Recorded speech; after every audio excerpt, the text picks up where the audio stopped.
In the late 5th century, Clovis united the Frankish tribes and became the first king of the Franks, founding the Merovingian dynasty. For over 250 years, his descendants ruled the Frankish lands, but by the 8th century, Merovingian kings had become rulers in name only.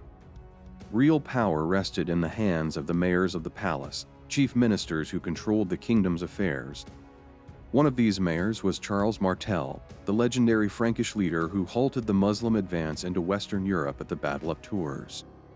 It was Pepin, however, who would take the decisive step of ending Merovingian rule and establishing a new royal dynasty, the Carolingians. Pepin was born in 714 to Charles Martel and his wife Gertrude of Treves. Charles Martel, though never a king, was the true power behind the Merovingian throne, ruling as mayor of the palace.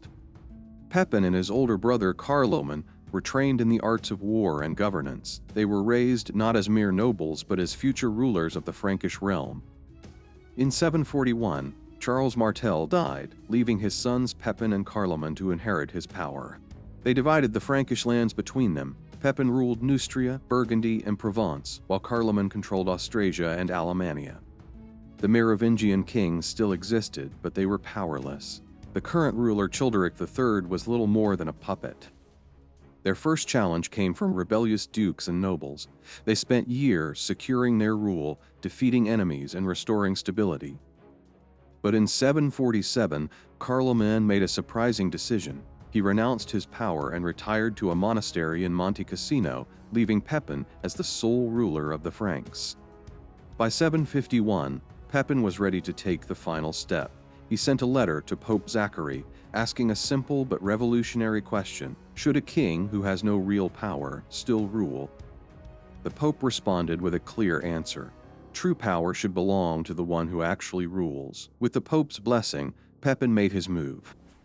That same year, Pepin deposed Childeric III, shaving his hair, a symbolic act to mark the end of the Merovingian dynasty, and sending him to a monastery. The era of the Carolingians had begun. Now King Pepin turned his attention to military campaigns. In 754, Pope Stephen II sought his help against the Lombards, who were threatening Rome. Pepin launched a campaign into Italy, defeating the Lombards and securing lands for the Pope.